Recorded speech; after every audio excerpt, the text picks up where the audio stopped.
ಈಗ ನೀರಾವರಿ ಹೋರಾಟಗಾರರು ಕ್ಲಿಯರ್ ಆಗಿ ಹೇಳ್ತಾ ಇದ್ದಾರೆ, ಎತ್ತಿನ ಹೊಳೆ ನೀರು ಯಾವುದೇ ಕಾರಣಕ್ಕೂ ಬರೋದಿಲ್ಲ, ನಮ್ಮ ವಾಡದಸಳ್ಳಿ ಕೆರೆಗೆ ಅಲ್ಲ, ನಮ್ಮ ಜಿಲ್ಲೆಗೆ ಬರೋಲ್ಲ ಅಂತ ಹೋರಾಟಗಾರರು ಹೇಳ್ತಾ ಇದ್ದಾರೆ. ಅವ್ರು ಯಾಕೆಂದ್ರೆ ಅವರು ಯಾವ ಪಕ್ಷದ ಪರವಾಗಿ ಹೇಳ್ತಾ ಇಲ್ಲ. ಆಮೇಲೆ ನೀರಾವರಿ ಹೋರಾಟಗಾರರು ಸುಮಾರು ಬಾರಿ ಜಿಲ್ಲಾಡಳಿತಕ್ಕೆ ಮತ್ತು ಜನಪ್ರತಿನಿಧಿಗಳನ್ನ ಒಂದು ತಂಡ ಕರ್ಕೊಂಡು ಹೋಗಿ ಸ್ಥಳ ಪರಿಶೀಲನೆ ಮಾಡ್ಕೊಂಡು ವಾಸ್ತವ ನೋಡ್ಕೊಂಡು ಅಂತ ಸುಮಾರು ಸರಿ ಕೇಳ್ತಾ ಇದ್ದಾರೆ. ಜಿಲ್ಲಾಡಳಿತಗಳು ಸ್ಪಂದನೆ ಮಾಡ್ತಾ ಇಲ್ಲ, ಜನಪ್ರತಿನಿಧಿಗಳು ಸ್ಪಂದನೆ ಮಾಡ್ತಾ ಇಲ್ಲ. ನಾನೊಂದು ರಿಕ್ವೆಸ್ಟ್ ಈಗ ನಾನು ಮಾಧ್ಯಮದ ಕಡೆಯಿಂದ ಏನು ಅಂತಂದರೆ, ನೀವು ಯಾಕೆ ಮಾಧ್ಯಮದವ್ರನ್ನ ಮತ್ತು ಸಂಘಟನಾ ಮುಖ್ಯಸ್ಥರುಗಳನ್ನ ಒಂದು ತಂಡನ ಸ್ಥಳಕ್ಕೆ ತಗೊಂಡು ಹೋಗಬಾರ್ದು? ಊರು ಬಿಟ್ಬಿಟ್ಟು ಬೆಂಗಳೂರು ಕಳಿಸ್ಬೇಕಾಗ್ತದೆ. ನೀವು ಊರು ಬಿಟ್ಟು ಬಂದಿದ್ದೀರಲ್ಲ, ಹಂಗೆ ನಾವು ಕಳಿಸ್ಬೇಕಾಗ್ತದೆ ಸರ್. ಏನೋ ಹೊಟ್ಟೆ ಪಡೆಗೆ ಅಲ್ಲಿ ಕಳಿಸ್ಬೇಕಾಗ್ತದೆ, ಬೆಂಗಳೂರಿಗೋ ಇನ್ನೊಂದು ಇದಕ್ಕೋ ಸ್ಟೇಟ್ಗೋ. ಯಾಕೆ ಸರ್ ಇದು ತರ್ತಾ ಇದ್ದೀರಾ? ನಮಗೆ ಖಂಡಿತವಾಗ್ಲೂ ನಾವು ಹೇಳ್ತೀವಿ, ಈ ಪ್ರಾಜೆಕ್ಟ್ ನೀವು ಕೈ ಬಿಟ್ಟರೆ ಸರಿ, ಬಿಟ್ಟಿಲ್ಲ ಅಂದರೆ 100% ಅದಕ್ಕೆ ಉತ್ತರ ಅಂತ ನಾವು ಕೊಟ್ಟೇ ಕೊಡ್ತೀವಿ. ನಿಮ್ಗೆ ಇಷ್ಟ ಬಂದಿದ್ದು ನೀವು ಮಾಡಿ. ನಾವಂತೂ ಈ ವಿಚಾರದಲ್ಲಿ ಹಿಂದೆ ಹೋಗೋ ಪ್ರಶ್ನೆನೇ ಇಲ್ಲ. ಇಷ್ಟು ದಿನ ಏನೋ ಶಾಸಕರನ್ನ ಮಾತು ಕೇಳ್ತಾರೆ, ನಮಗೊಂದು ಅವಕಾಶ ಕೊಡ್ತಾರೆ, ನಮ್ಮ ಬೇಡಿಕೆಗಳನ್ನ ಈಡೇರಿಸ್ತಾರೆ ಅನ್ನೋ ಒಂದು ಆಶಾಭಾವನೆಯನ್ನು ನಾವು ಬದುಕ್ತಾ ಇದ್ವಿ, ನಮ್ಮ ಶಾಸಕರು, ನಮ್ಮ ಗೌರಿಬಿದನೂರ ಶಾಸಕರು ಅಂತ. ಬಟ್ ನಿಮ್ಗೆ ಅದು ಯಾವುದು ಇಂಚಿತ ಇದು ಕೂಡ ಇಲ್ಲ ಸರ್. ನಿಮಗೆ ಕ್ಲಿಯರ್ ಆಗಿ ನಮಗೆ ಗೊತ್ತಾಗಿದೆ, 100% ಹೇಳ್ತಾ ಇದ್ದೀವಿ. ನಿಮಗೆ ನಮ್ಮ ಹೋಬಳಿ ಬಗ್ಗೆ ಆಗಲಿ, ನಮ್ಮ ರೈತರ ಬಗ್ಗೆ ಆಗಲಿ 1% ಕೂಡ ಇಂಟ್ರೆಸ್ಟ್ ಇಲ್ಲ. ನಮ್ಗೆ ಅರ್ಥ ಆಗಿದೆ ಸರ್. ನಿಮ್ಗೇನು ನೆಕ್ಸ್ಟ್ ನಗರಿಗೆ ಹೋಗ್ಲಿ, ಗುಡಿಬಂಡೆಗೆ ಹೋಗುತ್ತೆ, ಅವ್ರು ಹೆಂಗಾದ್ರೂ ಹಾಳಾಗೋಗ್ಲಿ. ಗೌರಿಬಿದನೂರು ಜನ ಚೆನ್ನಾಗಿ, ಗೌರಿಬಿದನೂರು ಅಂಟಮ್ಮಂದ್ರು ಕ್ಲಿಯರ್ ಆಗಿದ್ದಾರೆ. ಅವ್ರು ನೀರು ಬೇಕು ಅಂತ ಎಷ್ಟು ನೀಟಾಗಿ ಕೇಳ್ತಾರೆ, ನಾವು ಅಷ್ಟೇ ನೀಟಾಗಿ ಹೇಳ್ತಾ ಇದ್ದೀವಿ. ನಾವು ಕೇಳಿರೋ ಬೇಡಿಕೆಗಳನ್ನ ಅಟ್ಲೀಸ್ಟ್ ಏನಪ್ಪ ನಿಮ್ಮ ಬೇಡಿಕೆ ಅಂತ ಕೇಳಿದ್ರು ಇಷ್ಟು ದಿನ.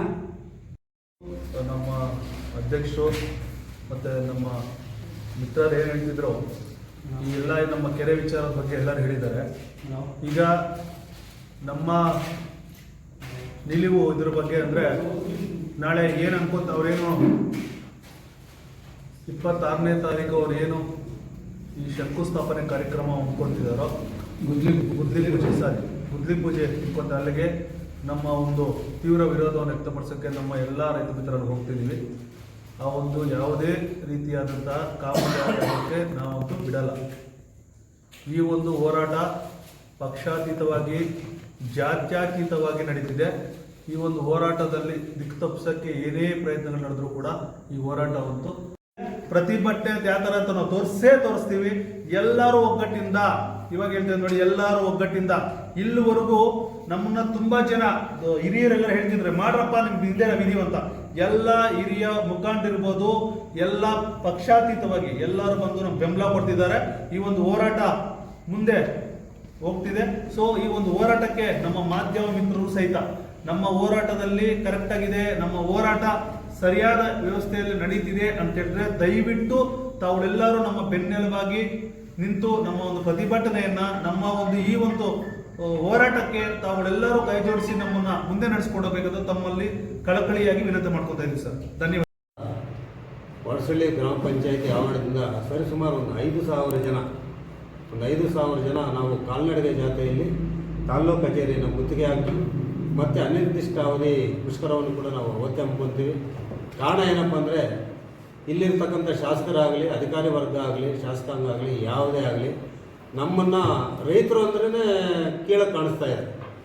ರೈತರು ಯಾವ ಲೆಕ್ಕದಲ್ಲೂ ಇಲ್ಲ. ಇವಾಗ ರೈತ ಭಾರತದ ಬೆನ್ನೆಲುಬು ಅಂತಾರೆ, ಆ ಬೆನ್ನೆಲುಬನ್ನು ಮುರಿ ಕೊಟ್ಟಿದ್ದಾರೆ. ಈಗಿರ್ತಕ್ಕಂಥ ಶಾಸಕರಂತೂ ಅದು ಪಾಪ ಅವ್ರಿಗೇನು ಮನಸ್ಸಲ್ಲಿ ನಾಟಿದೆ ನನಗಂತೂ ಗೊತ್ತಿಲ್ಲ.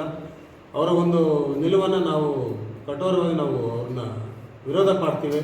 ಇವತ್ತು ಕೂಡ ಅವರು ಪತ್ರಿಕೆ ಹೇಳಿಕೆ ಕೊಡ್ತಾರೆ ಅಂತ ಹೇಳ್ಬಿಟ್ಟು ನಮಗೊಂದು ಮಾಹಿತಿ ಬರ್ತಾ ಇದೆ.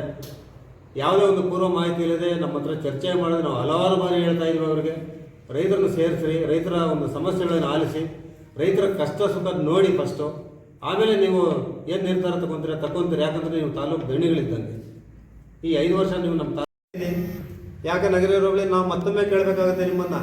ನಗರ ಹೋಬಳಿಯಲ್ಲಿ ನಿಮ್ಗೆ 5 ಹಳ್ಳಿಯಲ್ಲಿ ಯಾರು ಓಟ್ ಹಾಕಿಲ್ವ ನಿಮಗೆ? ನಿಮ್ಮ ಮನವಿಗೆ ನಗರಾಭಿವೃದ್ಧಿ ಸಚಿವರು ಕೊನೆಯದಾಗಿ ಏನು ನೋಡಪ್ಪ, ನಗರಾಭಿವೃದ್ಧಿ ಸಚಿವರು ನಮ್ಮ ಬೇಡಿಕೆ ಅವ್ರೇನು ಹೇಳಿದ್ದಾರೆ ಅಂದರೆ, ಅವರು ಹೇಳಿದ್ದಾರೆ ಕುಡಿಯೋ ನೀರಿಗೆ ತೊಂದರೆ ಕೊಡಬಾರ್ದಪ್ಪ, ನೀವೆಲ್ಲ ಅಣ್ತಮ್ಮದ್ರಾಗಿ ಇರಬೇಕು ಅಂತ ಹೇಳಿದ್ದಾರೆ. ನಾವು ಎಲ್ಲ ಚರ್ಚೆ ಮಾಡಿದ್ವಿ, ದೊಡ್ಡ ಚರ್ಚೆ ಆಗಿದೆ. ಅವ್ರೇನು ಹೇಳ್ತಾರೆ ಅಂದರೆ, ನಿಮ್ಮ ಬೇಡಿಕೆ ಏನಿದೆ ಈ ಬೇಡಿಕೆಗಳನ್ನೆಲ್ಲ ನಾವು ಪಟ್ಟಿ ಮಾಡಿದ್ದೀವಿ, ಅವ್ರು ಓದಿದ್ದಾರೆ, ಆ ಬೇಡಿಕೆಗಳು ಅವ್ರು ತಗೊಂಡಿದ್ದಾರೆ. ನಾನು ನಾಳೆಯಿಂದ ಈ ಬೇಡಿಕೆ ಈಡೇರಿಸೋ ಪ್ರಯತ್ನ ಮಾಡ್ತೀನಿ. ನಾನು ಕೇಂದ್ರ ಸರ್ಕಾರದಿಂದ ಸಾಲ ತಗೊಂಡ್ಬಂದಿದ್ದೀನಿ, 2500 ಕೋಟಿ ಸಾಲ ತಗೊಂಡ್ಬಂದಿದ್ದೀನಿ. ಆ ಸಾಲದ ಹಣ ಏನಂದರೆ ನಾನು ನಗರಾಭಿವೃದ್ಧಿ ಇಡೀ ರಾಜ್ಯಕ್ಕೆ ನಾನು ಸಚಿವರಾಗಿರೋದ್ರಿಂದ ಎಲ್ಲ ಹಳ್ಳಿ ರೈತರು ನಮಗೆ ಬೇಕಾದವ್ರೆ. ನಾನು ಕುಡಿಯಲಿದ್ದಕ್ಕೆ ನಾನು ಪ್ರಸ್ತಾಪ ಇಟ್ಕೊಂಡೆ ನಾನು ಕೆಲಸ ಮಾಡ್ತಾ ಇದ್ದೀನಿ. ಈ ಪೈಪ್ಲೈನ್ ಕೆಲಸ ಮಾಡೋಕ್ಕೆ ದಯವಿಟ್ಟು ನೀವು ತೊಂದರೆ ಕೊಡಬೇಡಿ ಅಂತ ಹೇಳ್ಬಿಟ್ಟು ನಮ್ಮ ಹತ್ರ ಮನವಿ ಮಾಡಿದ್ದಾರೆ. ನಾವು ಕೂಡ ಅದನ್ನೇ ಹೇಳಿದ್ದೀವಿ. ಅವ್ರು ಯಾವ ಥರ ಮನವಿ, ನಾವು ಅದನ್ನೇ ಮನವಿ ಮಾಡಿದ್ವಿ. ಸರ್, ನಮ್ಮ ಬೇಡಿಕೆ ಈಡೇರಬೇಕು, ಬೇಡಿಕೆ ಈಡೇರದೇ ಇದ್ದು ಇತ್ತಿನೊಳ್ಳೆ ಪೈಪ್ಲೈನ್ ಹಾಕೋದಕ್ಕೆ ನಾವು ಬಿಡಲ್ಲ. ಖಂಡಿತವಾಗಿ ನಾವು ಖಡಕ್ಕಾಗಿ ನಾವು ಹೇಳ್ತಾ ಇದ್ದೀವಿ. ಶಾಸಕರಿಗಂತೂ ನಾವು ಧಿಕ್ಕಾರ ಮಾಡೇ ಮಾಡ್ತೀವಿ. ನಾವು ಯಾರಿಗೂ ಬೆಲೆ ಕೊಡಲ್ಲ. ಇನ್ನು ಶಾಸಕರಾಗ್ಬೋದು, ಅಧಿಕಾರಿ ವರ್ಗ ಆಗ್ಬೋದು, ಯಾರೇ ಆಗ್ಬೋದು, ಯಾರಿಗೂ ನಾವು ಇನ್ನು ಬೆಲೆ ಕೊಡಬೇಕಾದಂಥ ಅವಶ್ಯಕತೆ ನಮಗಿಲ್ಲ. ಇಷ್ಟು ವರ್ಷ ಕನಿಷ್ಠ 3 ತಿಂಗಳಿಂದ ನಾವು ಗೌರವ ಕೊಟ್ಟಿದ್ದೀವಿ. ಆ ಗೌರವವನ್ನು ಉಳಿಸ್ಕೊಂಡಿಲ್ಲ, ಅದನ್ನು ಬೆಳೆಸ್ಕೊಂಡಿಲ್ಲ. ನಾವು ಇನ್ನು ಮುಂದೆ ಇದು ಕೂಡ ಹೇಳ್ತಾ ಇದ್ದೇವೆ, ಇನ್ನು ಮುಂದೆ ನಾಳೆಯಿಂದಲೇ ನಮ್ಮ ನಗರ ಹೋಬಳಿಯಲ್ಲಿ ಎಲ್ಲೇ ಅವರ ಶಂಕುಸ್ಥಾಪನೆ ಗುದ್ದಿಲು ಪೂಜೆ ಮಾಡಕ್ಕೆ ಬರಲಿ, ನಾವು ಅದನ್ನು ಬಿಡಲ್ಲ. ಕಪ್ಪು ಪಟ್ಟಿ ಪ್ರದರ್ಶನ ಮಾಡಿ, ನಾವೇನು ದೊಡ್ಡ ಹೊಡೆಯೋದು ನಮ್ಮ ಹತ್ರ ಇಲ್ಲ. ಕಪ್ಪು ಪಟ್ಟಿ ಪ್ರದರ್ಶನ ಮಾಡ್ತೀವಿ, ಧಿಕ್ಕಾರ ಮಾಡ್ತೀವಿ, ಅಷ್ಟೇ ನಮ್ಮ ಹೋರಾಟ.